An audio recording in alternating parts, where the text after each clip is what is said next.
بسم اللہ الرحمن الرحیم۔ شروع اللہ کا نام لے کر جو بڑا مہربان نہایت رحم والا ہے۔ آپ صلی اللہ علیہ وآلہ وسلم نے فرمایا، مسلمان وہ ہے جس کی زبان اور ہاتھ سے مسلمان بچے رہیں، اور مہاجر وہ ہے جو ان کاموں کو چھوڑ دے جن سے اللہ نے منع فرمایا۔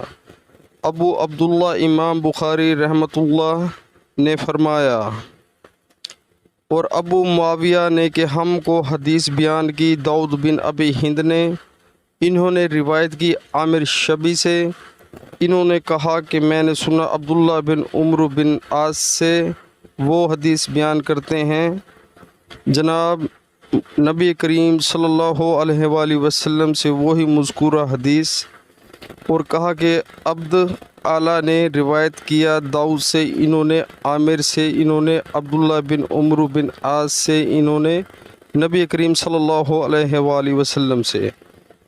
مسلمانوں، اللہ اور اللہ کے رسول صلی اللہ علیہ وآلہ وسلم کا حکم مانو اور آخرت کی زندگی سنوارو، بہت فائدہ ہوگا۔ السلام علیکم۔